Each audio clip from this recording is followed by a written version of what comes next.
Howdy, I'm Kate Kavanaugh, and you're listening to the Mind, Body, and Soil podcast, where we're laying the groundwork for our land, ourselves, and for generations to come by looking at the way every thread of life is connected to one another. Communities above ground mirror the communities below the soil, which mirror the vast community of the cosmos. As the saying goes, as above, so below. Join me as we take a curious journey into agriculture, biology, history, spirituality, health, and so much more. I can't wait to unearth all of these incredible topics alongside you.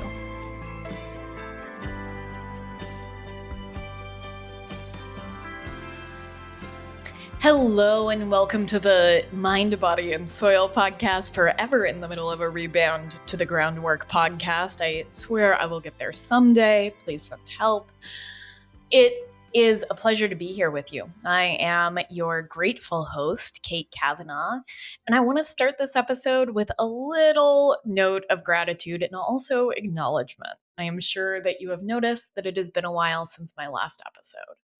I call these accidental hiatuses. They are the places where life gets a little messy, and despite my best intentions, things slip through the cracks. And every time I say this is the last time, but this isn't my first time. It probably won't be my last time. And I am committed to quality with this podcast. And I think that we live in a space where consistency is expected. And while I strive for consistency, I want quality both for myself and for this podcast.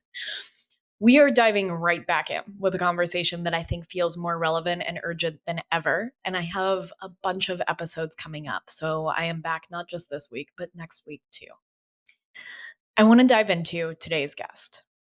I've been thinking a lot about how we're in this age where so much of our lives seem to exist beyond the tangible. Even in our language, we use words like the cloud or wireless or the Internet of Things or virtual reality. And I think this includes the ethereal and very obfuscated supply chains of the material that is used to build data centers and even data itself. And so within these spaces, it's easy to fall into the illusion of a post-material world, a world where our tools, our work, and even our relationships appear weightless, unburdened by the physical. It's like calculating physics in a frictionless world. And since so many of these building blocks of this digital world that we're talking about are mined, extracted, and refined away from us, it's really easy to put the reality and the consequences out of sight and out of mind. This, as my guest Vince Beiser is going to remind us, is a myth. You might remember Vince from an episode earlier this year where we discussed his book, The World in a Grain, the story of sand and how it transformed civilization. I couldn't stop talking about sand then, and I still can't stop talking about sand now. I feel so passionately about this. And I think it's because it felt foundational to civilization and has been, in many ways, the smallest unit in our explorations around supply chains this past year. The good news is that Vince is back with a new book, which was released yesterday, and it's called Power Metals: The Race for the Resources That Will Shape the Future. And it helps bring the reality of what I've been calling our away side economics away from the periphery and into the center of our vision. Vince is offering a book, too, that isn't just about the problems, but he's also really thinking deeply about potential solutions. And I really appreciate that about the second half of Vince's book.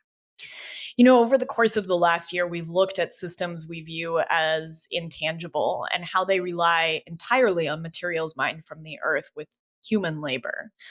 Some of these things are metals like lithium, cobalt, and rare earth elements, these so-called power metals that Vince talks about. And they form the backbone of everything from our smartphones to our electric vehicles, solar panels, the sprawling infrastructure of the internet, to the roads we transport goods on.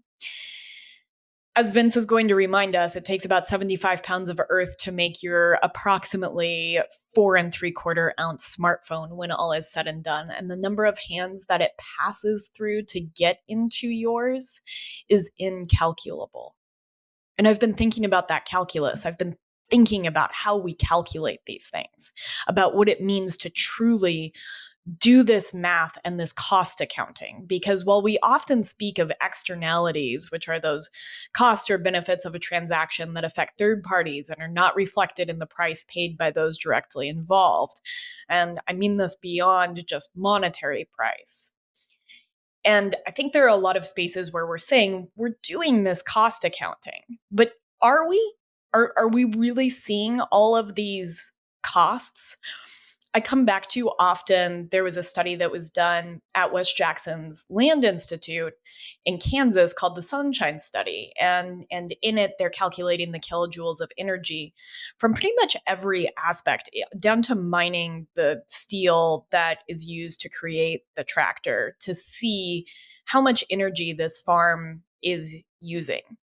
And this is incredible. And I remember hearing Wes Jackson talk about this once, and he talked about what if we imagined the gas in the tank of the steel lobbyists sitting in traffic and the energy that was put forth that eventually ends up in the tractor. And while this isn't in the study does get really close to looking at a more holistic cost accounting.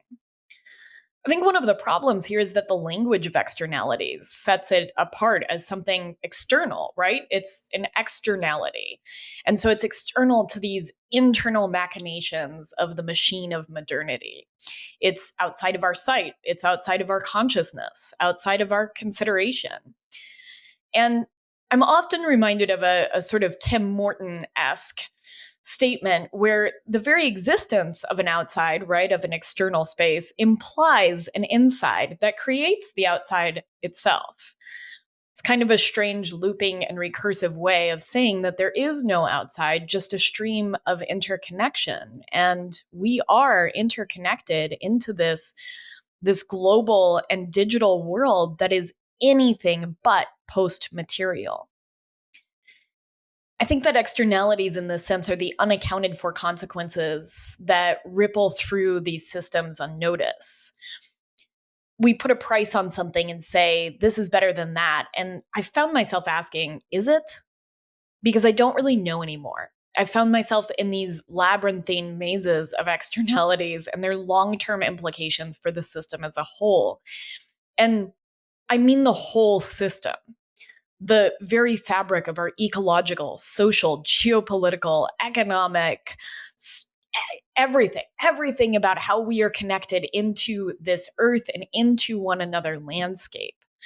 And I think in the context of resource extraction, which is where we're focusing our energies today, these externalities include deforestation, water contamination, human rights abuses, and the long-term and irreparable degradation of ecosystems, which is something that Thea Riafrancos reminded me of on a podcast she did that I'm linking in the show notes. Because I don't see benefit in our current paradigm either. But I really think that we are not thinking completely about all of these costs in pretty much any industry. And so I think it's with that this conversation with Vince comes at a really pivotal moment. We're grappling with the global consequences of resource extraction on a scale we never imagined. And there are a lot of moral and ecological costs hidden within the devices we hold in our hands every day. In this episode, we're going to talk about the complex web of mining and trade and technology that binds nations together, and often unequally, and the undeniable fact that while these materials promise a different future, their extraction leaves deep scars on landscapes, ecosystems, and communities. I want to speak to one thread that Vince and I pull on in this conversation, which is the idea of reshoring, which is the idea of bringing critical resource production closer to home. And we discuss specifically the merits of reshoring mining.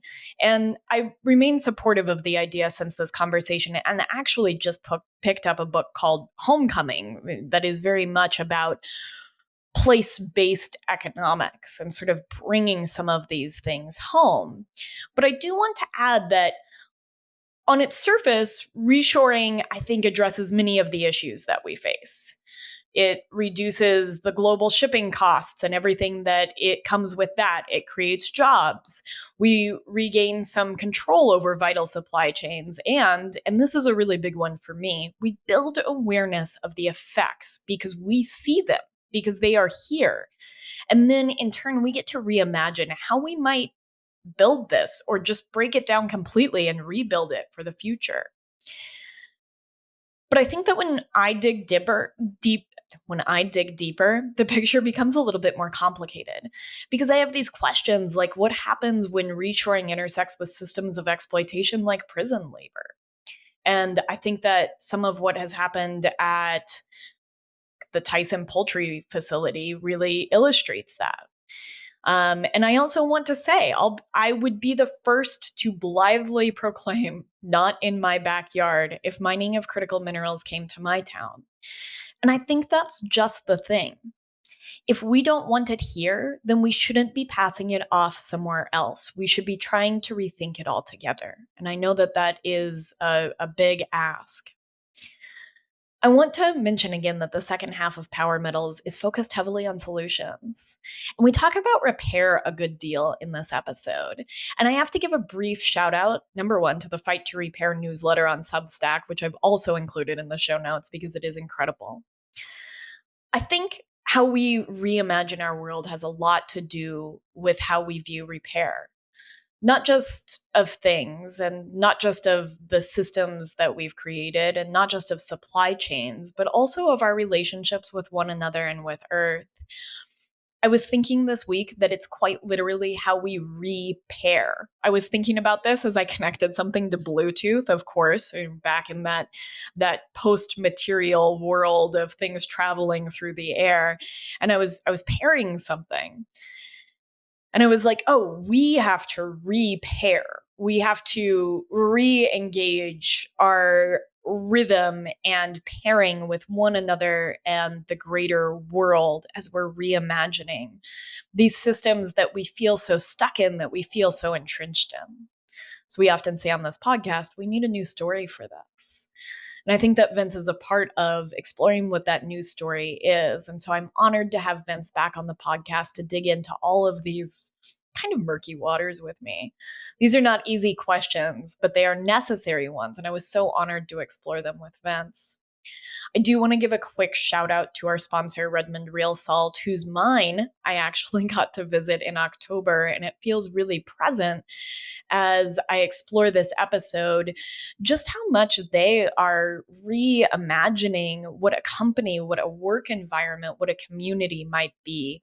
And I couldn't believe what I found at Redmond, which were happy and healthy miners and workers, people that were reimagining how to connect with their community. There was a grass-fed dairy and pasture-raised egg operation on top of the mine, and cafes that reached out into the community to help provide healthy food. And so many happy people, and a company that was really asking themselves how they could make a different impact, both just within their own company with their employees and the incredible gifts that everyone was bringing to the table, but also beyond. And so I just want to thank them as we go into this episode with Vince Beiser. And I want to encourage you to share if this resonated with you, if you want to share this with a friend. That is how people find this podcast, and that is what helps it grow. And despite this accidental hiatus, I do want to grow this little podcast, and I want to share some of these ideas that I have with upcoming guests and the past 100 episodes. So thank you for sticking it out with me. I think this is episode number 97. We're creeping up there, and it's just a pleasure to bring you Vince.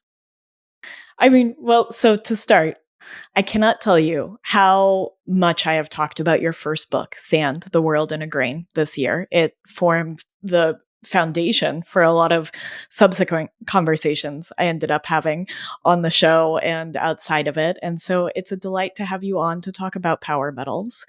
And I thought we'd actually start there. What brought you from sand to power metals? And I'm really curious to see what drew you between the two. Holy smoke. Well, first of all, let me say thanks for that intro, that question. That's, that makes a writer's heart just go pit a pat hearing that kind of reaction. That's true. Really glad to hear it. Yeah, so I sort of got into it sideways-ish, I guess, it sort of grew out of the Sand book a little bit.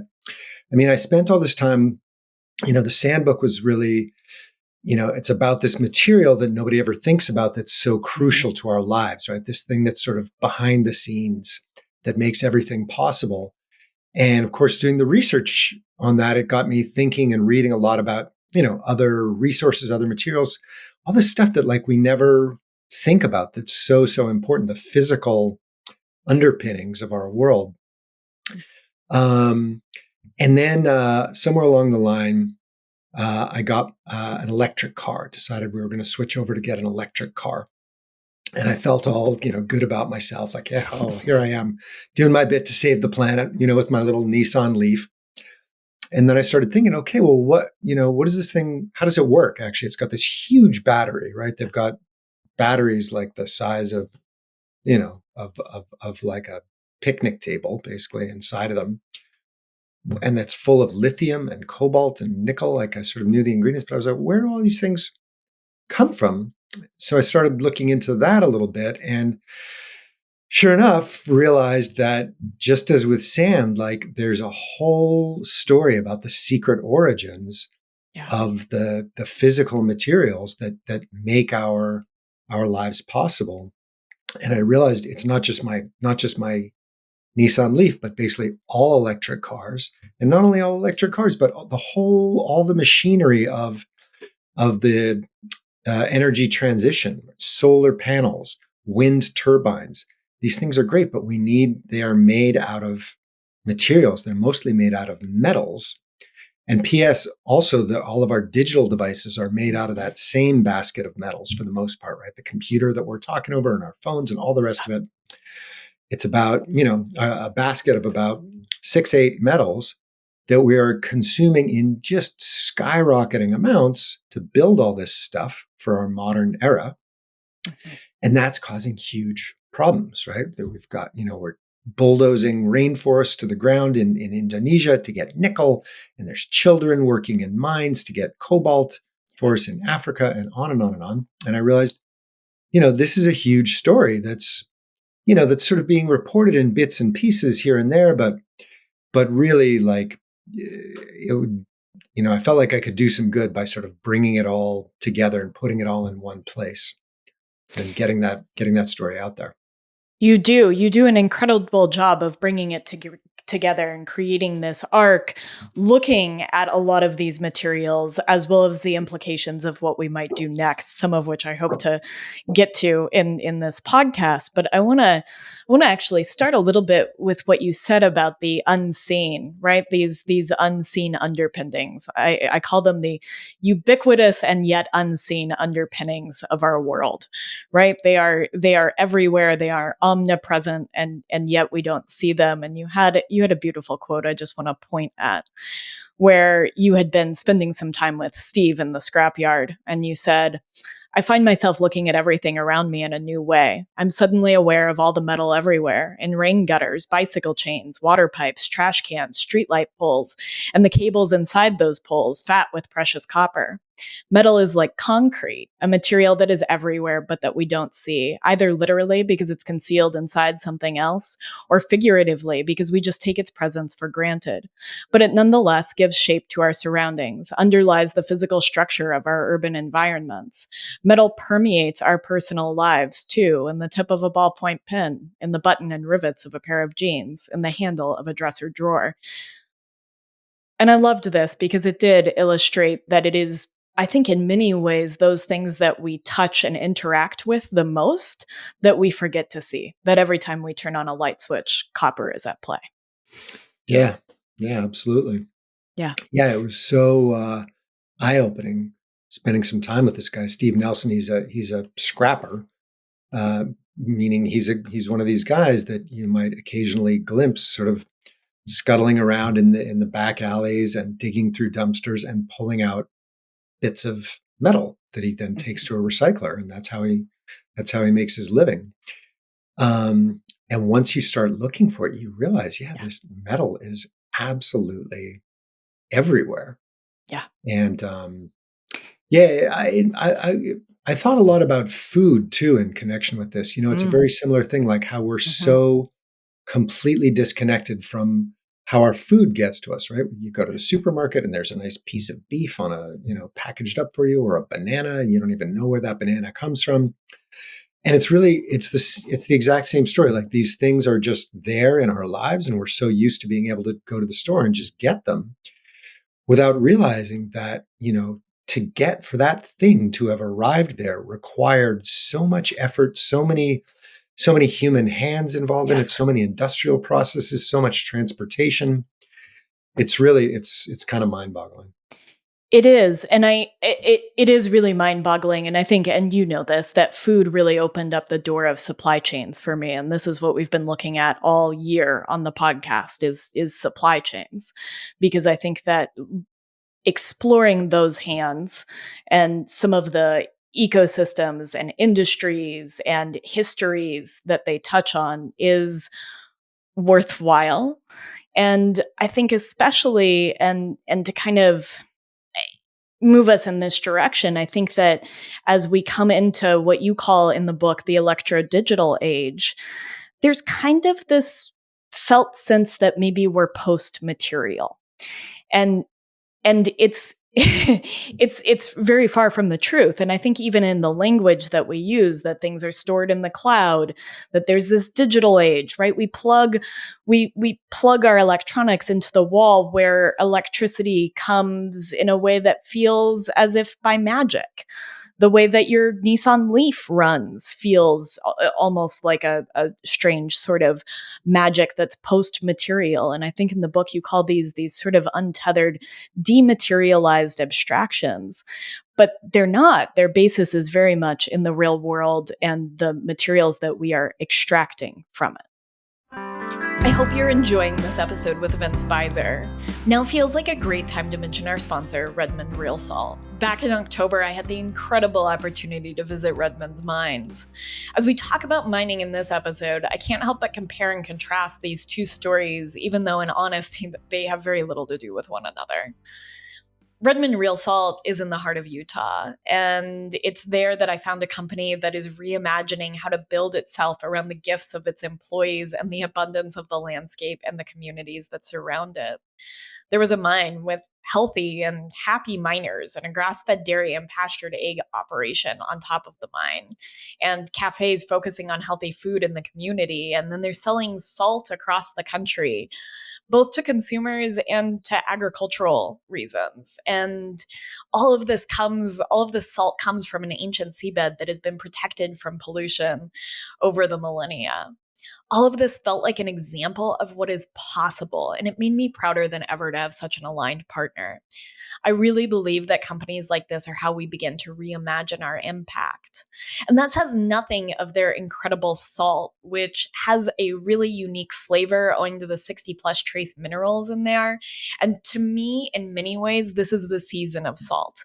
I am dreaming of salt crusted turkeys and roasts and warm and tasty soups, that perfect amount of salt. And Redmond is my go to through the holidays.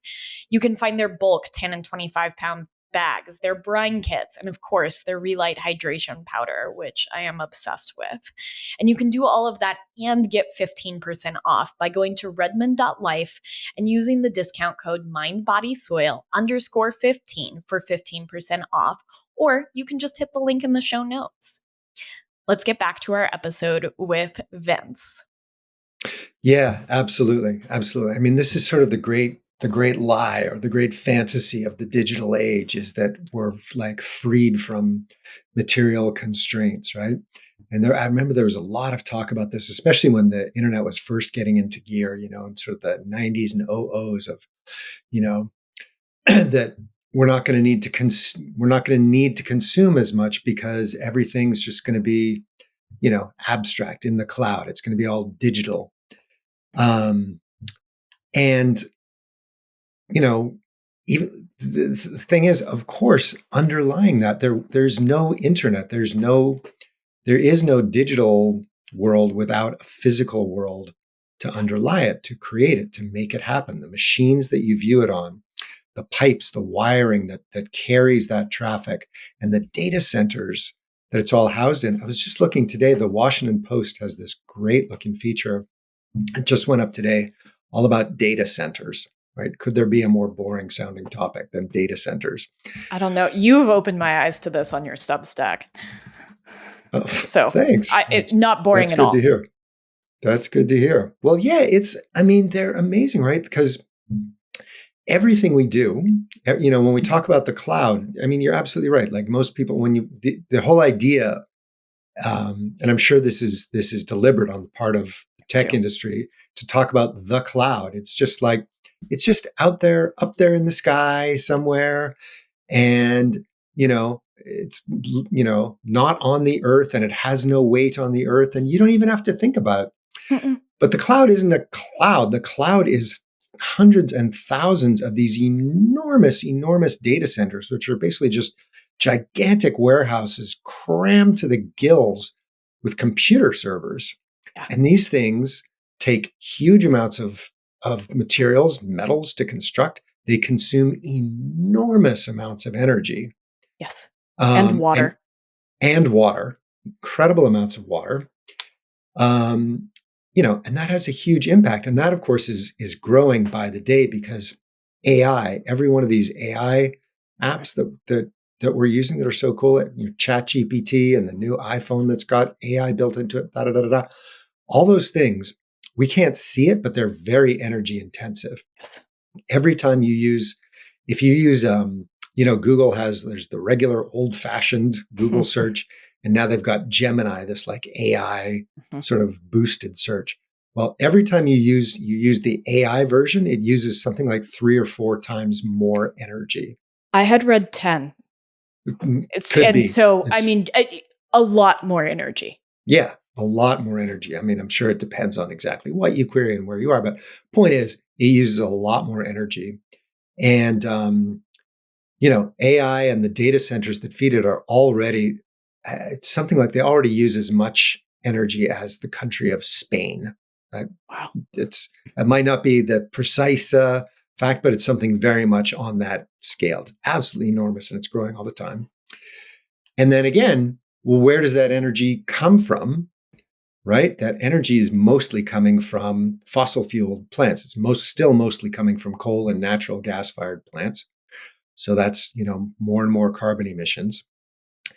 And even if, there are some folks that are really trying to build to lower their carbon footprints and have their data centers powered by renewable energy, which is better for sure. But again, even renewable energy, we think about it as the sun and the wind, right? It's these things that are, they're just part of the natural world, and they just fall from the Given sky. freely. They just, come to us from nowhere.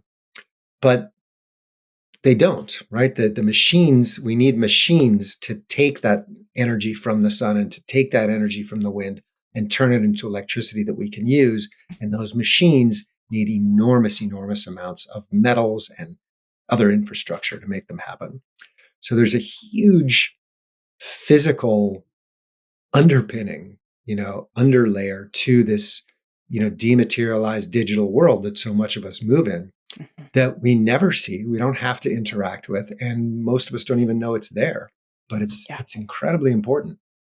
And it's what this next energy transition is being built on. And we've talked a lot about on this podcast the first energy revolution and sort of the industrial revolution and that transition from wood power, which is really harnessing photosynthesis, and something that I think we can understand on a much more human time scale. A life of a tree is long. I just did a whole episode about civilization and wood and how it's been built on wood, and we Oh, detail some of that in that episode. But into using coal and petroleum into these hydrocarbons that really massively change society. And I think that there's this transition that's happening now, and I do kind of want to detail what we mean when we say energy transition, between looking at petroleum based hydrocarbons and into what we now call renewables. And I think at the same time, and since you wrote the book on sand, I just want to include this little piece. We are kind of seeing an interesting transition into how we interact with carbon-based life into this new digital life that's built on silicon. And so I just do want to tease at that energy transition for people before we sort of move into the meat of things. I am thrilled to introduce a new sponsor, Field Company Cast Iron Cookware. They are absolutely incredible. I know because I've been using a Field pan for the last 4 years, and it's now the only cast iron I purchase outside of a vintage piece here and there. And there is a reason for that. Their cast iron feels like vintage because of their small manufacturing process right here in the USA that allows them to create those thin bottomed cast irons of yesteryear. And they come out of the box smooth and ready to cook even your stickiest items. They use recycled iron and are made in the USA. And you know how I feel about that around here. I wanted to share a little tidbit of party knowledge alongside all of this, which is the origin of the phrase, how it shakes out. In foundries, the phrase refers to the process of shaking cast iron out of sand molds as they come out of the fires, then revealing the final product. And there's this moment of anticipation where you didn't always know what you were going to get. You didn't always know how it was going to shake out. And it is with that that I share with you this incredible company. And you can get 10% off if you go to fieldcompany.com/Kate_Kavanaugh, or just hit the link in the show notes. It's so much easier. I am currently using my 7-inch cast iron skillet every day, and I just got their super big 2-handled cast iron round pan. And the other day I cooked 2 geese in it. The other day I cooked a 30-pound turkey in it. And so this is your new roasting pan. I just know it. I am so excited to share Field Company with you. And again, you can get 10% off by going to fieldcompany.com/Kate Kavanaugh. And just remember, this helps support an amazing American-made company. You get an awesome cast iron pan that you are going to pass down to your grandchildren, and you support this podcast. And now back to our episode with Vince. Yeah, no, I think that's a really interesting and important way to look at it. Yeah, that and we went from wood to coal to fossil fuels, and now we're really moving into this sort of broad category of renewables. And by the way, they are often called clean energy or green energy. I don't use those terms because there's no such thing. There's no such thing as clean energy. There's no such thing as energy that's quote unquote good for the planet. It's just it's less bad. Yeah. Right. I'm not bad mouthing renewable energy, right? We definitely need to switch to renewables. They're much less harmful than fossil fuels, but still harmful. Still harmful. It's another, we all want to think that, that we're actually helping the planet. We often, that's a phrase you hear all the time. Oh, this is way better for the planet. Almost none of the things that we as humans do are actually good for the planet. They're just less bad than other things that we can do. Yeah, it's interesting because something I noticed in the book is that you come back frequently to this idea. You call it an inescapable principle, right? That everything has a cost, that nothing comes without a cost. And I think that's a part of it, that there is a cost in this transition and in how we look at it. Yeah. Yeah, absolutely. Yeah. And so, in this case, the, the cost of the transition, one of the costs is in its materiality and what we have to do to get the physical materials to build all this stuff and to make it happen. And there are other costs too, of course, but that's part of it. I was thinking about I was just thinking about the EV, the switch to electric vehicles, and how that often too is portrayed as sort of an unalloyed good, right? This is good for the planet. Everybody switch to electric vehicles. But there's some new statistics came out about especially in America, the kinds of electric vehicles that we're buying. Guess what we're buying the by far the most popular kind of Bigger, electric, bigger, yeah, more. gigantic electric powered SUVs. And that's, again, those, it's better.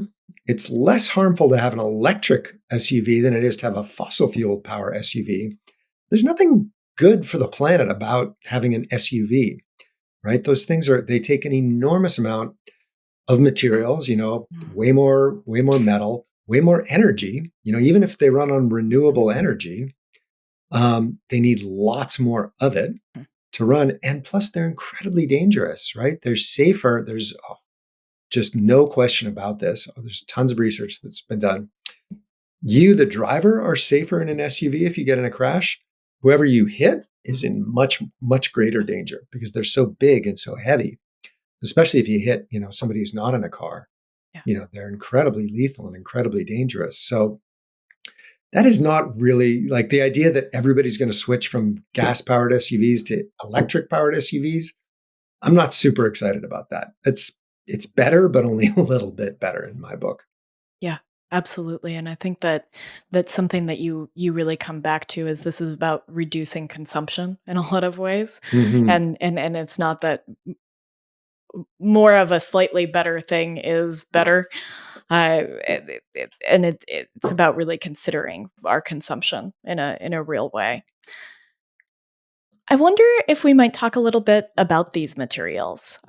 This has, one of the things that I've been doing on the podcast this last year to give you a little bit of a heads up is exploring materials that are the ubiquitous and yet unseen underpinnings of our lives. In some ways, kicked off by sand.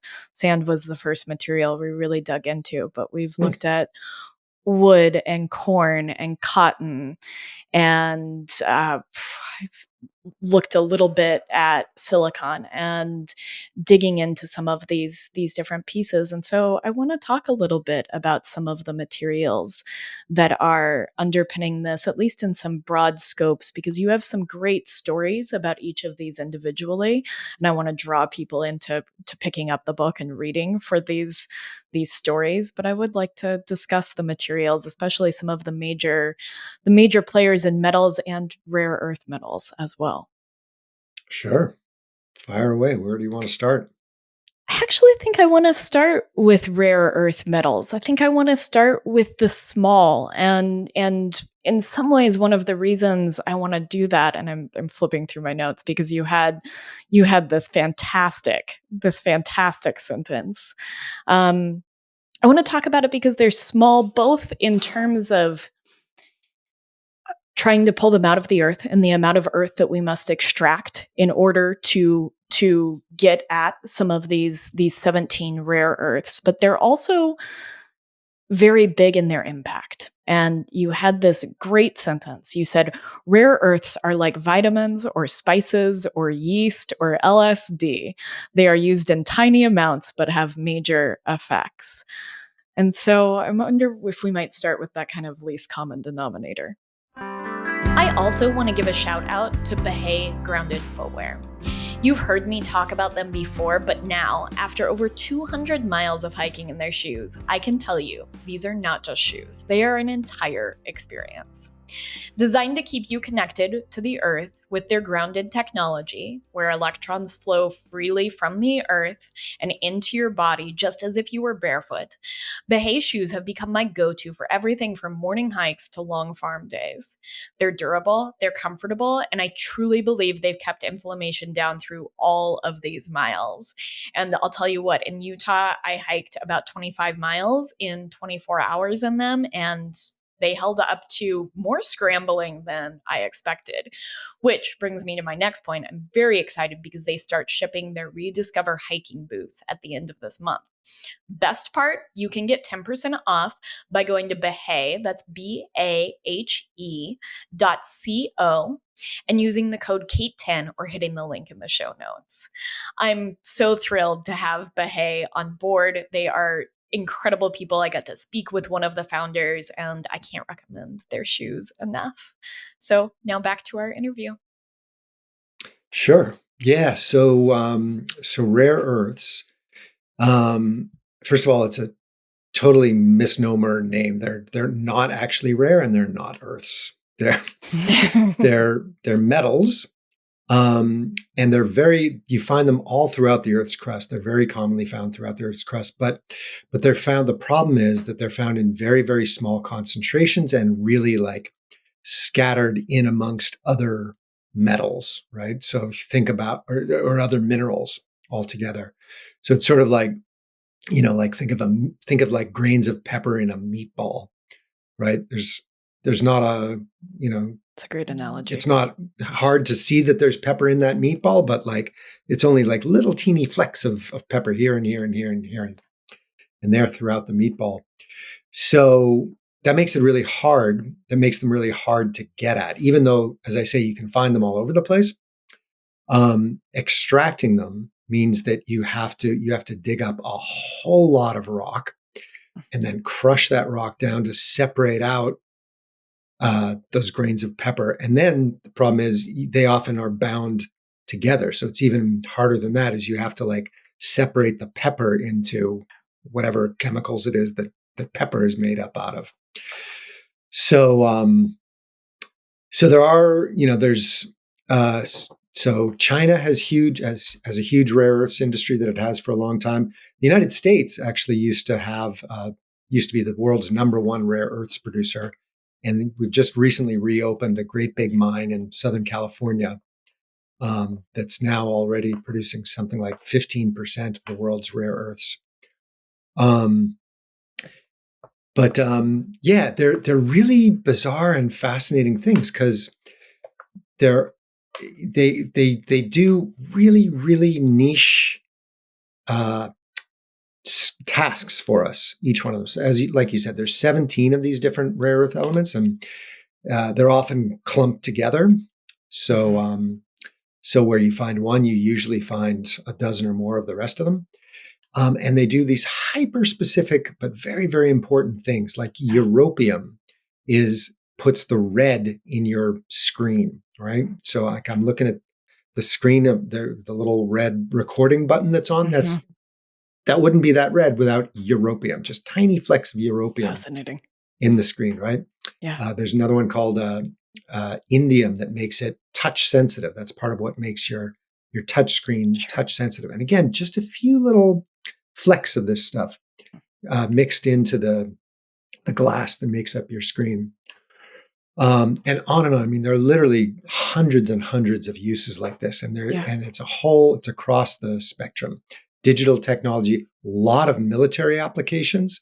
There are a lot of they're used in high performance jet engines, and for all like things like corrosion resistance and specific, really super specific kinds of alloys that you need for particular kinds of high performance jets. Like I said.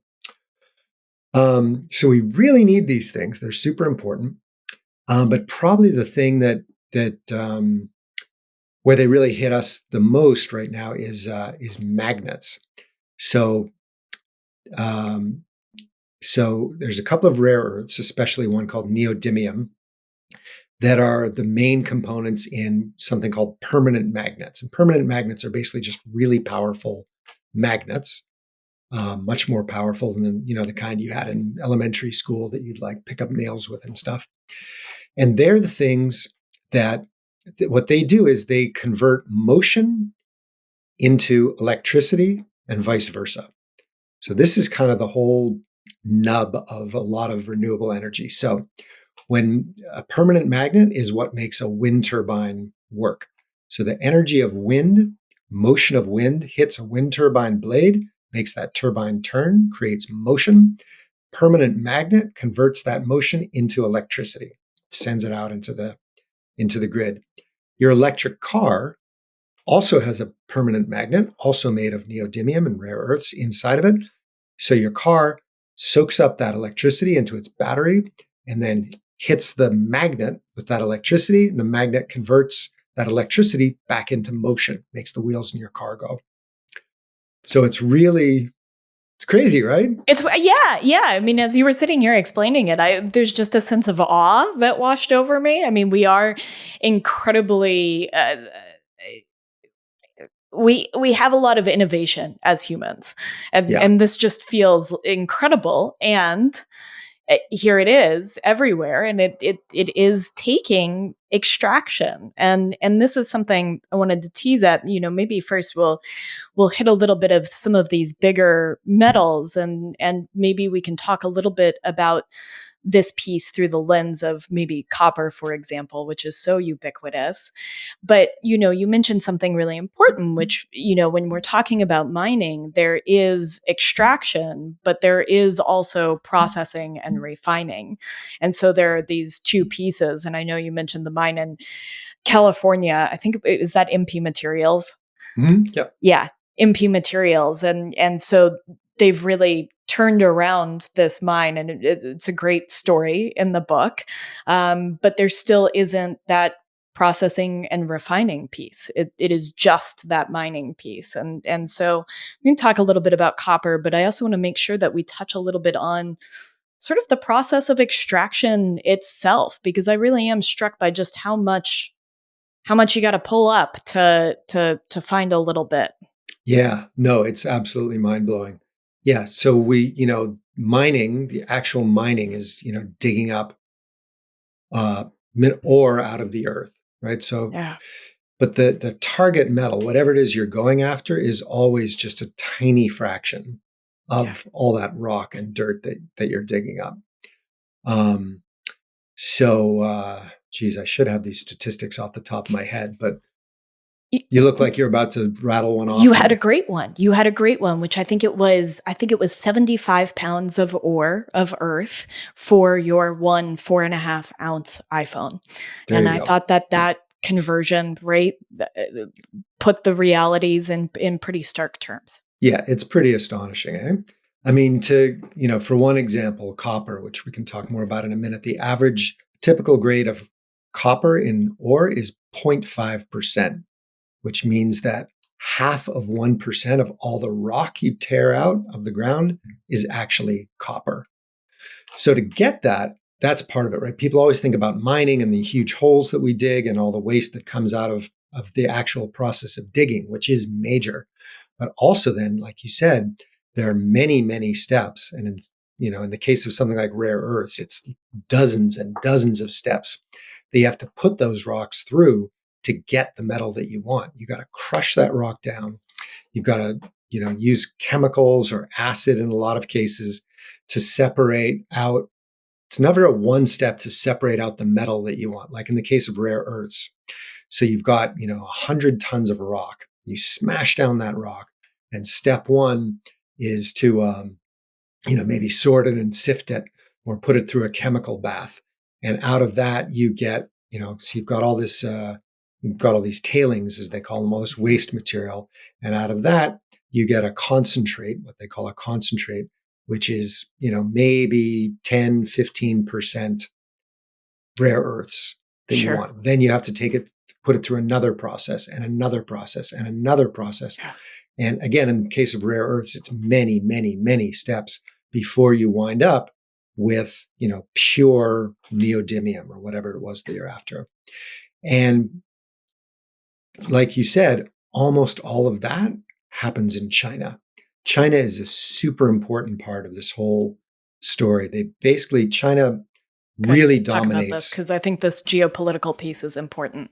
Yeah, for sure. They really, China has very carefully and deliberately and successfully come to dominate the entire supply chain of all these critical metals that we need for the energy transition and for digital technology. They mine a lot of it in their own Mhm. land. They own lots and lots of mines overseas.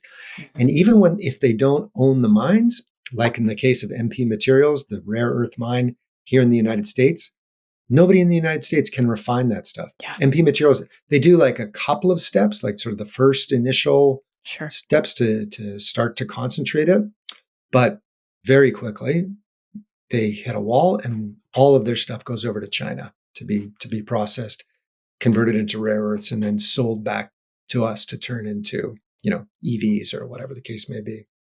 And that's the same story to one degree or another with everything, with lithium, with copper, with cobalt, rare earths, you name it, across the board.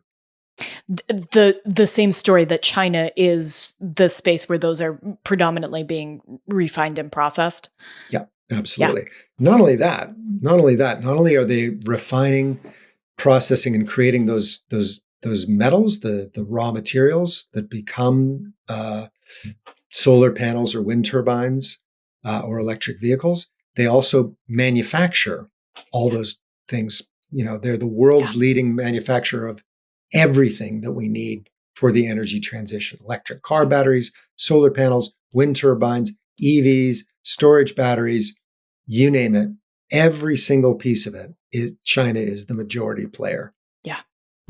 I And was really uh, that's really concerning. That's really disturbing it is. because yeah, I mean, it gives them enormous geopolitical clout, and they know it, and everybody knows it. I mean, this has become a major concern. It's kind of bizarre that nobody saw this coming, but it was really only been in about the last 10, 15 years that sort of not only corporations worried about their supply chains, and also security folks, the sort of defense establishment has sort of woken up and gone, oh my God, we are totally dependent on China for these absolutely crucial industries. And China has made clear that if push really comes to shove, if they need to, they they'll cut off those supplies. They're prepared to embargo those things. Just like the Arab countries of OPEC slapped an oil embargo on the U.S. back in the 70s. Mhm.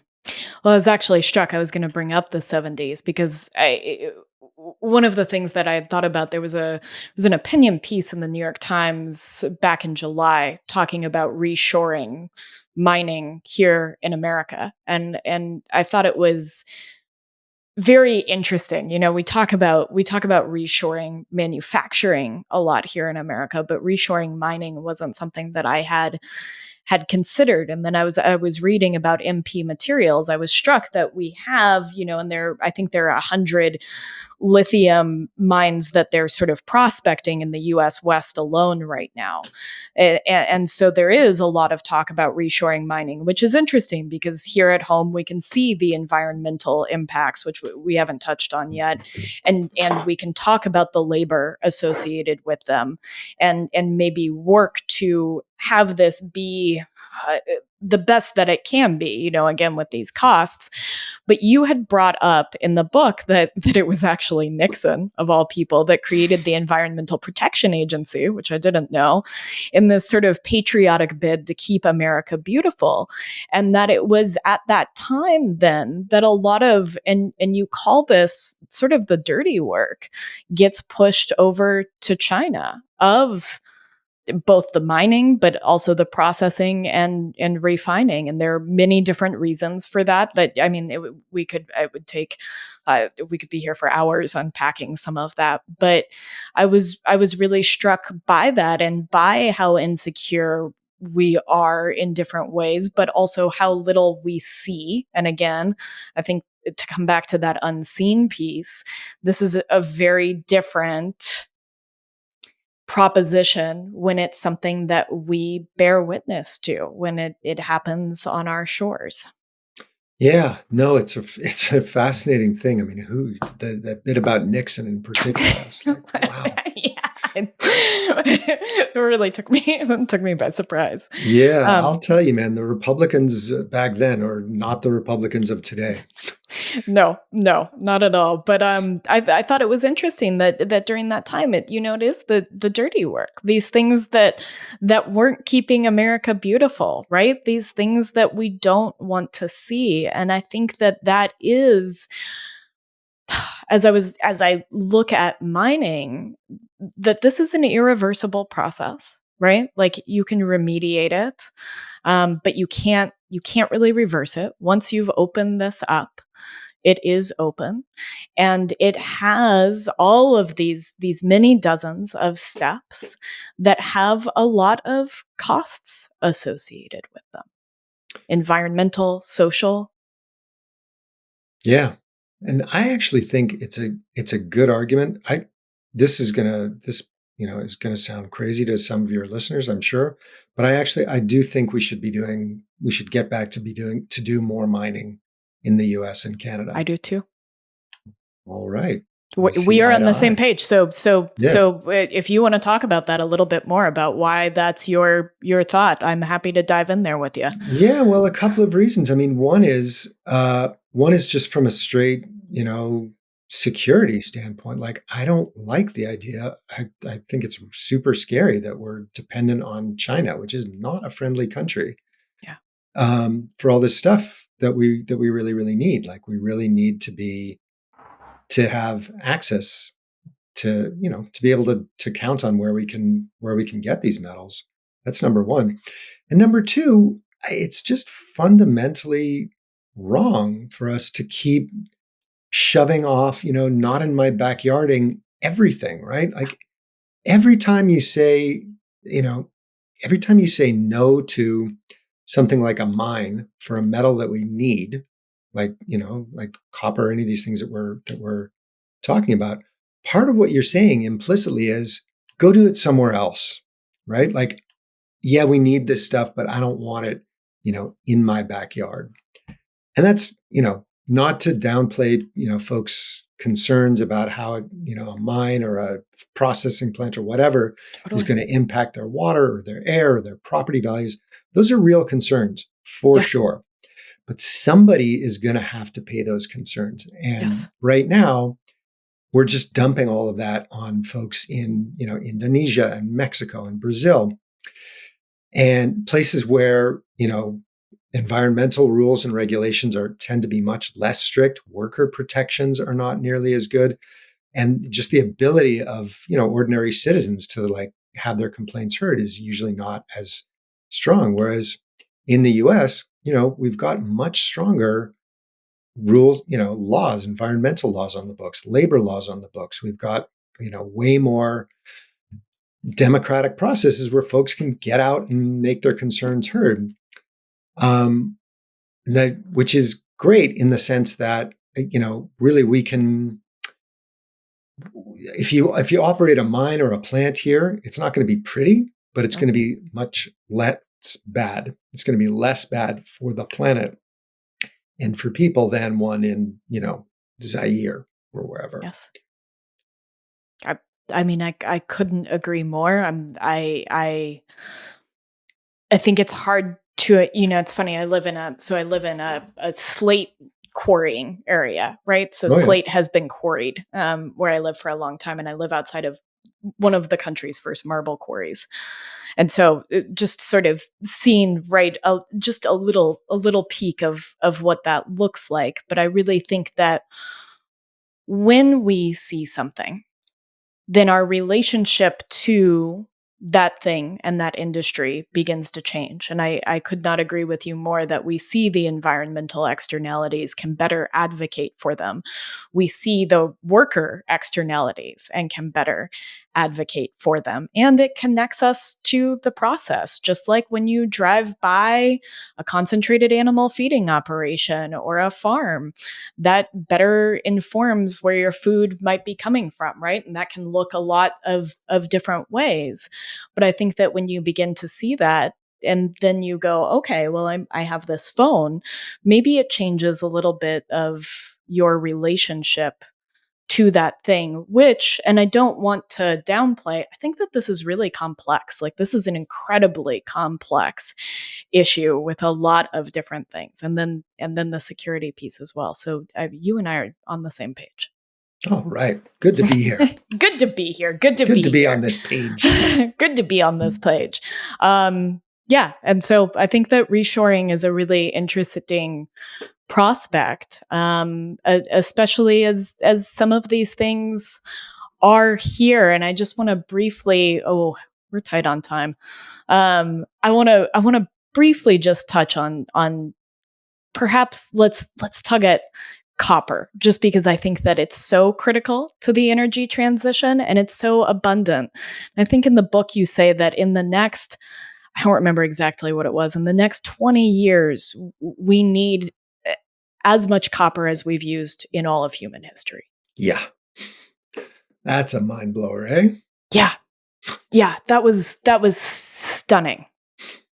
Because we've been using copper for thousands of years by now, too. Yes. this is something we have a relationship with. You know, my husband did a he helped build a Smithsonian museum in Bisbee, Arizona, where he was recreating the look of a copper mine inside of a museum. Really? He's a carpenter by trade, and Huh. spent a lot of time in this old Bisbee, Arizona copper mining town that was essentially defunct, right? And I think that the interesting thing about copper is that we've dug up a lot of copper, and so now these copper deposits aren't as strong, and it gets back again to what we were saying, that the concentration of the copper in the ore that's being brought up is quite low, and so uh, that's a lot of copper. It's a lot of copper. And copper is a really interesting one too, because it's probably the most invisible of all these metals, right? Like Mm, there's been a lot of press about cobalt because of yeah. children working in the mines, and about nickel Mhm. in Indonesia. But people barely ever talk about copper because I think maybe partly because it's been with us for so long, but it's sort Mm, of the thing in between all these pieces, like, yeah. so we're generating electricity in a wind turbine or in a solar panel, and we're using cars, but how does that energy get from that solar panel to your garage where you're plugging in your EV? It gets there through copper. Copper is the means of through which we transport electricity from place to place. The energy transition really is all about electricity, right? Mhm. Everything we talk about, wind, solar, even nuclear, you know, um, what's the word I'm looking for? Geothermal. Geothermal. Thank you. They all generate electricity. Every single one of them across the board, and every single one of them, no matter where you're generating that electricity, no matter how you generate that electricity, you got to move it from that place to wherever people are going to use it, and that movement happens through copper cables. Thousands and thousands and thousands of miles of copper cables, which and we don't have nearly enough of that copper infrastructure to handle all the electricity that's coming online and that we need. So that's really the biggest driver of this explosion in copper that's already starting to happen, is to transmit electricity Yeah. all over the world. Like there's this, I really want to dig into this a little deeper, but they just announced this project to supply where Australia is going to sell solar electricity to Singapore. And so they've got these huge solar farms out in the desert in Australia Okay. and generating electricity. And they're going to lay a copper cable, a copper pipeline, basically, all the way from Australia straight to Singapore to carry that electricity. That's a lot of copper. That's a big. Yeah, I don't even I'm sorry, I'm a little agog. I don't quite know. I mean, this has got to be like the sort of transatlantic data cables, but for electricity, and Yeah. I imagine that is a much heavier lift, though I don't know. Yeah. I mean, it's incredible. It's Yeah. just incredible. Yeah, and that's a But very interesting relationship between two places too. I mean, just from a geopolitical standpoint, to be an electricity supplier for another country. yeah, yeah. I mean, it happens. I don't know if there's any, if there that might like if that's the biggest cable ever laid or whatever. I mean, look for it in an upcoming Yeah, issue of Power Metal. I will, and we'll have a link to your Substack in the show notes because Oh, it's great. thanks, I look appreciate forward to it that. every week. Um, But yeah, I mean, so and that's just one example, right? And if you just multiply that out all over the world, all over the world. So it means in the United States, for just in the United States, we're going to have to something like triple the size of the electric grid to carry all the electricity that's Whoa. going to be generated. O- So it's a oof. big, big, Yeah. big lift. Yeah, that's a massive lift, and I don't think that this side of the energy transition is well discussed. And I mean, that's what you're doing in this book, and I do want to encourage people, as we've talked about copper, there is also a great great sort of encapsulation of looking at copper, looking at nickel, looking at lithium, as well as these rare earths with some stories that I think really illustrate some of the big hurdles that we face in getting these metals in this energy transition. So I do want to point people at the book, that we're not kind of getting into the details, and there are some incredible details in there. I wondered if we might I this just tickled me. So we've been looking at supply chains on the podcast, and you talk about, and I kind of want to talk transition a little bit.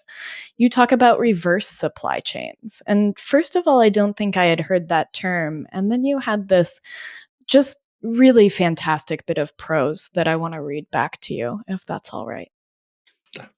You say, I never get tired of hearing my own words. It's nice to have somebody else read them to you, too. You say, that's difficult because the final link in the regular supply chain isn't a link at all. It's a point of dispersal, like the end of a rope fraying into 1,000 strands. Products arrive at stores or delivery warehouses in concentrated, orderly truckloads, but they leave as hundreds or thousands of individual products, each scattering out to a different office or home, spreading randomly across the land like dandelion fluff. To get them all back into the reverse supply chain, somehow all those atomized products have to be gathered back up again. Yeah. I thought this was wonderful. And I want to touch on kind of these reverse supply chains and the idea of recycling, just sort of a 30,000 foot view, before we touch a lot of R words here, before we touch on some repair as well. But this reverse supply chain, right? And I was struck because I felt that with this energy transition and with the, what do you call it? The electro digital age? Yeah. The electro digital age, that complexity is increasing, right? We are sort of increasing in the complexity for extraction, the complexity of what we're building themselves. Our devices have gotten far more complex than, a flaked, a bit of flaked obsidian, on a bit of wood, right? Like we're really increasing in complexity.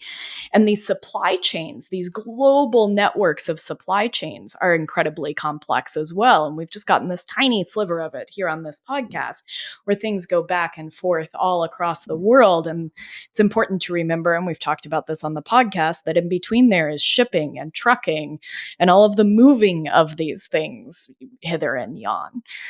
And so then you reach the end where inevitably our goods, our devices die, and perhaps they could be recycled for their component parts, as opposed to that have already been pulled up from the earth. But then you run into some problems here, right? And I think that little bit of prose, that paragraph, highlights it so beautifully. Is it's just so atomized throughout this space that to regather them and concentrate them so they can be used again is a tall order.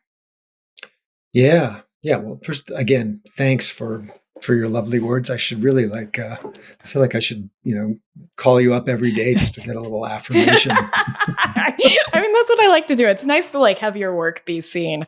I really hope that the podcast serves as that for the guests that come on, because you're giving of your time. Really appreciate it. Yeah. But yeah, this was, the whole, there's a good couple of chapters about recycling, which is really what we're talking about with this reverse supply chain. And this was, to me, it was probably the most eye-opening part about the research I did, because I just, sort of went into it thinking like, oh yeah, there's all these problems with raw materials, and every time I would speak to, talk to like an environmental activist about it, like yeah, okay, there's all this damage that we're causing by digging up lithium and copper and whatever, but we need EVs, we need solar panels. So how can we do it better? And the answer always came back, oh, recycling. We just need more recycling. And I thought, oh yeah, we just need to do more recycling. That sounds good. Sounds great. Recycling's good. But it turns out recycling is super hard. Especially when we're talking about things like metals and e-waste technology, old phones, old computers, all this stuff. Every step of the way, it's very difficult. It's often very dirty. It can be a Mhm. very polluting and Mhm. environmentally damaging process, and it can also be really dangerous for the people Yeah. who are doing the work. And is also very low paid labor. It just Exactly. like mining, It's same on often the other done. end. Yeah, exactly, exactly. It's often done on the backs of the poorest people in the world, and and it often ends up going through a lot of the same, developing countries where we Mm. got the raw metal from in the first place. They're the ones who Mm. end up having to deal with all the junk that we The produce waste. with it. Yeah. But yeah, that first piece of it, I had just never thought about how just what a incredibly difficult logistical problem it is to gather up all that stuff, Mhm. right? And it's a problem that's nowhere near being solved in this country, right? Like how, I'm sure you've probably got a drawer or a box somewhere, Kate, that's full of Did too. old cables and like, Yeah. your old iPad and whatever, and you're just like toss it in there, like I'll do something with that sometime. But Someday, sometime. yeah, someday, Mhm. but Yeah. who knows what to do with it, where to take it? I don't know. Um, how's it gonna how to gather all that stuff up? It's really, really hard. And if you talk to anybody in the scrap business here, especially in the e-waste scrap business here in North America, they'll all tell you that's the number one problem. Is just how to collect all that stuff Mhm. economically. It's really, really hard. Mhm. Um, and this used to be the case for everything, right? When I was a kid, there was no recycling at all. I mean, no like Yeah. organized programs for it. Like the way now, like I've got, I think, like 3 different recycling bins outside of my house that the city runs. Right, we've got Mhm. bottles and cans, and we've got paper, and we've got uh, plastic packaging, right, and compost. Right, Yeah. you sort all those different things out, and the city comes and hauls it away, and it's easy, right? Mhm. It's a little more work. I got to sort out this Mhm. from that. It's not that big a deal, right? It's a few minutes, and really 90% of the work is done by somebody else, Yeah. right? That none of that happens No. with metal or with e-waste. You're just totally left on your own. Yes. In a lot of places, though, I found this super interesting. Like I spent some time in Nigeria hanging out with e-waste scavengers in Mm. Lagos, Nigeria. And these are basically like just dirt poor folks who go around sometimes door to door, like just knocking on the doors of people's homes or from business to business, collecting old e-waste, right? You Yeah. got an old lamp that's broken or an old iPad or whatever, these guys will take it away from you for you, right? And in fact, this happens all over the developing world um, because uh, basically because there's people who are willing to do this kind of work for $2 or $3 a day. It Mhm. makes economic sense for them because you can live on that in Nigeria. So, on the one hand, oh my God, that's horrible that like people are so poor, living so close to the line that's the best they can do. On the flip side, the silver lining is they have an incredibly high recycling rate in Nigeria, in Mhm. Ghana, in most of the developing world. Mhm. They recycle way more stuff than we do here. So there's some lessons there. There's Yeah. definitely it's not that it's impossible to gather up all this stuff. A lot of it kind of comes down to the economics of it and the incentives that we create and the structures that we provide for it. And the awareness. I actually don't wanna like, the awareness that because when you said that about, there's some consumer education that has to happen around this for awareness to spread, which is actually awareness is one of the pieces why I think reshoring mining is an interesting prospect. I'm going to use Mm. that word here. Is that it brings awareness into that piece, and I wonder if some of that recycling is just that piece of awareness. And um, it was really interesting to hear about your travels in Nigeria. It called to mind. I don't know if you've read a book, Oliver Franklin Wallace's I Wasteland. just finished it 2 days ago. Such a good book. Yeah. Yeah, absolutely incredible book. And and I think that this is something that we don't always see is what I'm going to call, but it isn't the end of the supply chain, right? Where things go when they are no longer useful, is sort of again this other piece that is deeply unseen, especially for those of us in the West. Um, and just fascinating. And I will say this too, that you mentioned in the book that scrap metal is a $40 billion in a year industry, which I'm sure it could be even more. And that took me aback. For sure. Yeah. I want to talk about the step that might happen before that step, right? And that is repairing. Hmm. That our relationship to repair is very non-existent, and there are quite a few reasons why that is, and to kind of tease at maybe both a little bit about planned obsolescence on the end of corporations, but also just our ability as consumers legally or logistically to repair our own electronics, which is something that you touch on in the book. Yeah. Also super interesting. Something I knew nothing about when I started out. But yeah, I mean, the nutshell is we used to repair all kinds of things. You'd either, folks would just fix them up themselves, or you'd take it to a repair shop.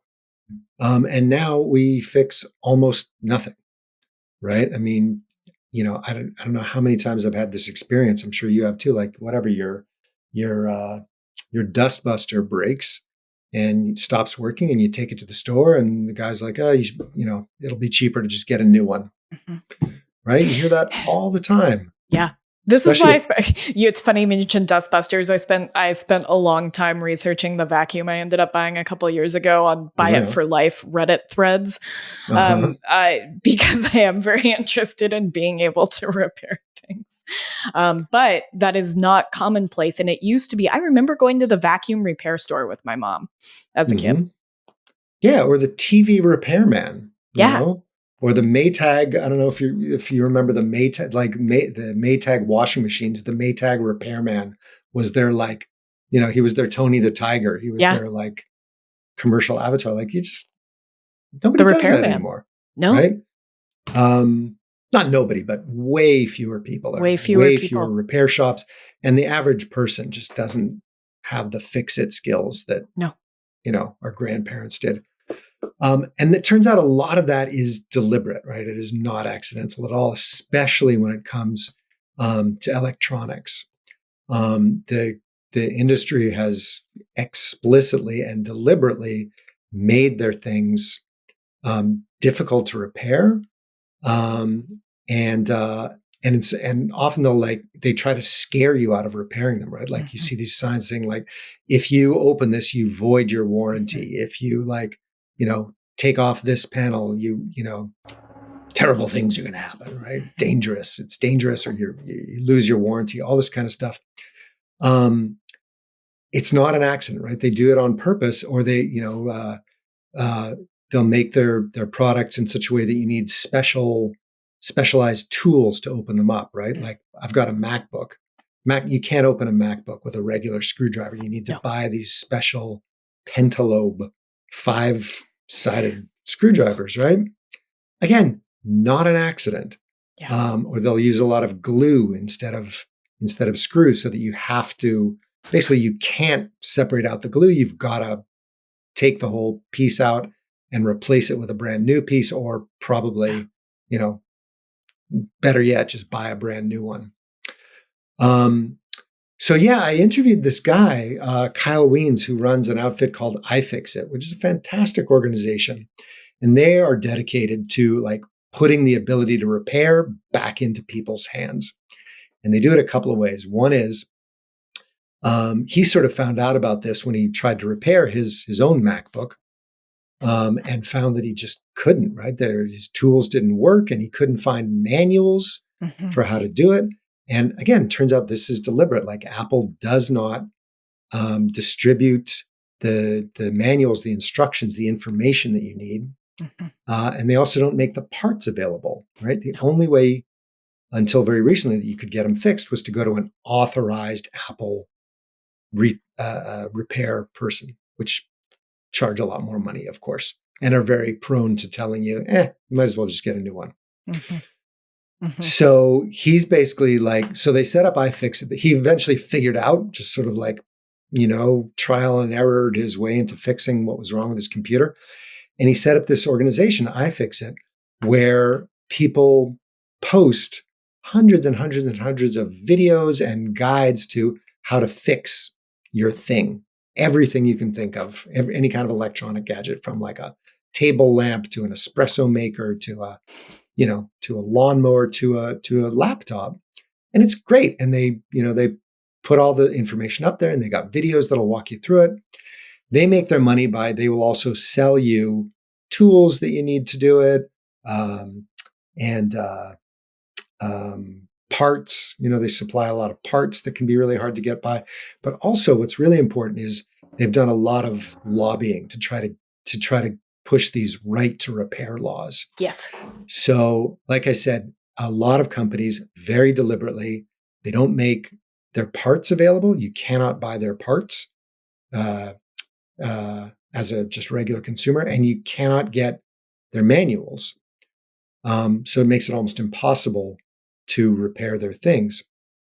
So they've actually been successful. iFixit and other groups have, especially just in the last couple of years, they've gotten the first right to repair laws pushed through in a couple of states. California just did, Massachusetts just did.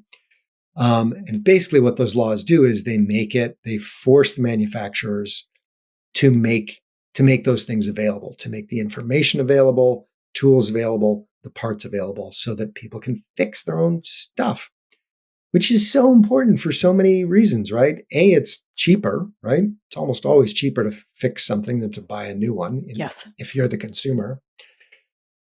B, much less environmental damage, right? You're not having to get a new thing that's made out of virgin materials.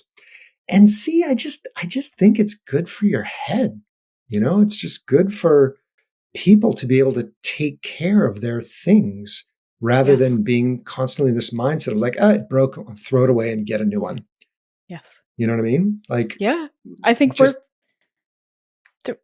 we're fixers by nature. I've been thinking a lot about the nature of subsistence lately, like what it means to have a sense of subsistence in your life. I don't think we're ever going to get back to, full subsistence in that way, but I was reading a book that really tugged at this for me. And I actually think that there is a lot of joy in the tinkering and the fixing that we have done for many millennia as humans in order to problem solve. It's very engaging. It is work with your hands. It actually, I think, brings us some sense of accomplishment and agency and maybe a hint of joy, a little bit of dopamine. Yeah. Here we are on the same page again. Yeah.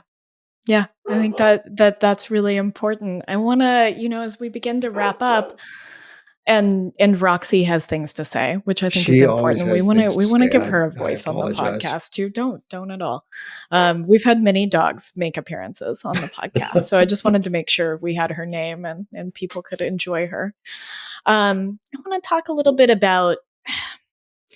There's a piece about closing the loop, which I'm not sure that you can, and you talk about an outfit called Closing the Loop, and their kind of attempts at this. But there's also this piece that we need to do more by doing less. And I think that you and I have been teasing at that here as we've talked about repair, that there is something to consuming less, to doing less, to not thinking about more is better or bigger is better. And that piece feels important to me to maybe begin to close on. Yeah. Thanks for going there, because I really think that's the crux of it. That's what's at the heart of it, is consumption, is how much stuff we consume, which is way too much. Do you know the etymology of consumption? Can I just tell you this really quick? Please.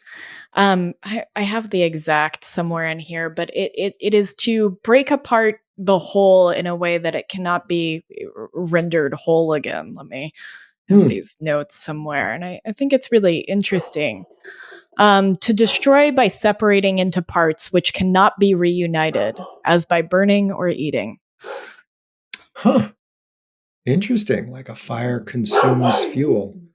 Yeah, and it was with John Valiant. We were talking about fire weather that this etymology actually came up. Oh yeah. Did you have him? Did he come on the podcast too? Yeah, he came on Oh, the nice. podcast and we did a really broad. We did all four of his books, just kind of this broad arc of it.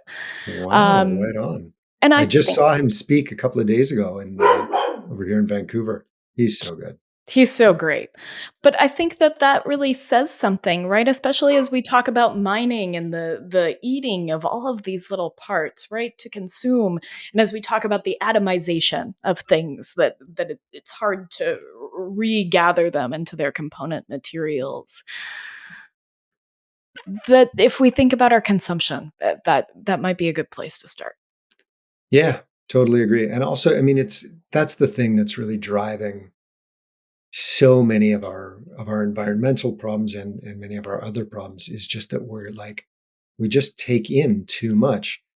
And by we, I'm really talking about the rich world or people Mhm, um, who live like a first world lifestyle, which mhm. is everybody in the U.S., Canada, and Western Europe and Australia, but also increasingly many people in developing countries, right? Mhm, There's all over China, all over India, there are hundreds of millions of people who've only recently you know risen up to the same sort of middle class life that we've taken for granted here for a long time. Everybody has their own car and they shop in malls and they buy new clothes all the time, all that kind of stuff. So it's no longer just a sort of Western world versus everybody else question, because everybody all over people all over the world want to live the way that we've been living here in the US for the last however many generations, right? Where you got a house and a car and a hot tub and a snowmobile and a mhm. jet ski and all this kind of stuff. And that's just not possible. That is not possible for 8 billion people to live that Mhm. way. Yeah. So we've absolutely got to stop. We've got to find ways to live our lives um, while consuming less. And I really truly believe that actually most people are happier Mhm. consuming less. I Right? agree. There's this real trap that you get into and you want more and more stuff. So you have to work harder and harder to get it. And then you've got all this stuff, and your stuff is a big suck on your time and energy. Mhm, You need money. You get a big new fancy car, and then you need money to put gas in that car and mhm. to fix it up and to repair it and to pay the insurance on it. So you got to keep making more money. And it just becomes this hamster wheel that we just Yeah. can't get off. And we need to. I heard a term recently, psychological obsolescence. So in the Mm, same way that Apple might have some planned obsolescence that your phone decreases in its functionality and that spurs you on to buy a new phone before you might have needed to, that psychological obsolescence is kind of the cultural underpinnings of the keeping up with the Joneses or this mhm. desire for consumption or I mean, even in fashion, right? We speak of this season's outfits or whatever is popular in style, and so feeling like, oh well, this is obsolete now, and I need a new one. Yeah, Yeah, it's a scam. That it is is. such a scam. That's It is. that we all buy into to one degree or another. But Oh yeah, wow, and I'm what a guilty racket! of it. I pulled a quote, and this might be a little. I don't know if this is too hot button. You can just tell me. But I actually pulled a quote from Václav Smil, who's been on a very weird run lately. So I mean, we'll let Václav Smil do what he's doing. But this is from Energy and Civilization, which if you haven't read it, you should. But it's a paperweight of a book. Um, Yeah, and he's talking about energy transitions. And he said, could such a shift be accomplished without eventually converting to a no growth economy and reducing the current global population? For individuals, this would be a no less revolutionary delinking of social status from material consumption. I think Mm. that first bit's a lot to unpack, but I do Mm. want to, that delinking of social status from material consumption, I think actually is pretty important. Yeah, that's true. That's a really, yeah, I hadn't quite thought about it in that way before, but yeah, that's part of the problem, right? Like we get Yeah. so much, yeah, so much of our self-worth, is tied up in being able to show off like the clothes you got, the new phone you got, the this you Yeah. got, the that you got. Um, Yeah. Yeah, let's bring it back to metals too. And I just, Vince, this book is fantastic. And again, I want to tell people that there are all of these stories from this 30,000 foot view, and you travel to some various places, Chile to Nigeria, to look at some of these issues on the ground and just how fantastic it is. And to ask you, is there anything? I mean, I think we could talk all day, and I have enough notes for us to do just that. But is there anything major I missed that you want people to know? Um,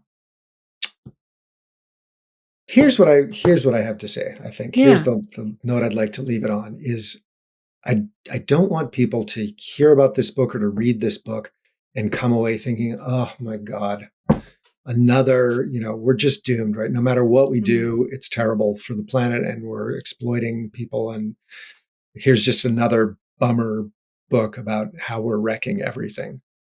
It is part of that is true. That stuff's in there, all the problems what we're causing. But the whole second half of the book is really trying to take a look at solutions, at how yeah. we can do things better. Because I really do believe, at least most of the time, that we can. We're not doomed. There is hope. We are, like human beings, we're really good at creating problems. We're also very good at finding solutions. We created that magnet you told us about. Yeah, We're exactly. amazing. Right. Who would have who would have We're thought? amazing. We can We're, definitely come up with some solutions. that's right. That's right. And you know what? I was just reading, this might be in the next newsletter too, even though it's got nothing to do with metals. But just as one example, when I was a kid, I grew up in the 70s, and the big slogan then, the big enviro slogan back then was "Save the whales." Mhm. Whales were it was because whale populations were plummeting, and ocean pollution and overfishing. Oh my God, it was one of the first big. It's what Greenpeace was founded around, right? Was saving whales from extinction. Well, it turns out whale populations are way back up. Like they were going Mm. way the hell down in the 70s and 80s. So we put in, the world got together, put in all kinds of moratoriums and limits on how and where and when you could catch whales and the kinds of pollution you could dump here and there. And guess what? Whales are coming back, man. Whales are back big time. So if we can do it for the whales, we can do it for just about anything. I agree. I agree. And you point out, I mean, the repair and some of the different things that you explore around recycling, while complex. I mean, there were some really salient things in there, and I think a lot of hope in there too. And so I love that that's what you want to leave people with. And I also want to point people at your Substack. I was going to mention, I think you pointed at the Fight to Repair Substack in one of your previous Mm-hmm. Substacks, which has become one of my favorite follows. That's a goodie. And so there's a lot of there are a lot of things that are moving on the ground that I think are really going to shift this conversation, and I'm appreciative to you for giving us some hope in that. And I just think Power Metals is fantastic, and I can't wait for people to read it. Well, thanks so much. And I got it, same to you, right? I mean, we're basically trying to do the same thing, right? Get the word out, get Yep. information out, Yep. get people thinking. Yep. And let me say, Kate, I'm always so impressed by how well prepared and well read you are, Hmm. on Thank all you. this stuff. I mean, I do Thank I you. do a lot of podcasts, I do a lot of interviews, and you really you go you come with much more detail at hand and with a lot more, and you bring a lot more context to it and Hmm. than most folks do, and I really appreciate that. That means a lot. Thank you. Thank you for seeing me in that, because it really does. It means a lot. Thank you, Vince. Just thanks for being here. Can't wait to have you Well, next time. I don't know what it'll all be right. about, but I can't wait. Name the time. Let me. I'm here for you. Okay, we'll have links for where people can find you, Substack, X, and the book all in show notes, just so you know. So. Thank you so much for listening to this episode of the Mind, Body, and Soil podcast. If what you found resonated with you, may I ask that you share it with your friends or leave us a rating and review wherever you listen to podcasts? This act of reciprocity helps others find Mind, Body, and Soil. If you're looking for more, you can find us at groundworkcollective.com and at Kate_Kavanaugh, that's KATE_KAVANAUGH on Instagram. I would like to give a very special thank you to China and Seth Kent of the band All Right for the clips from their beautiful song Over the Edge from their album The Crucible. You can find them at All Right on Instagram and wherever you listen to music.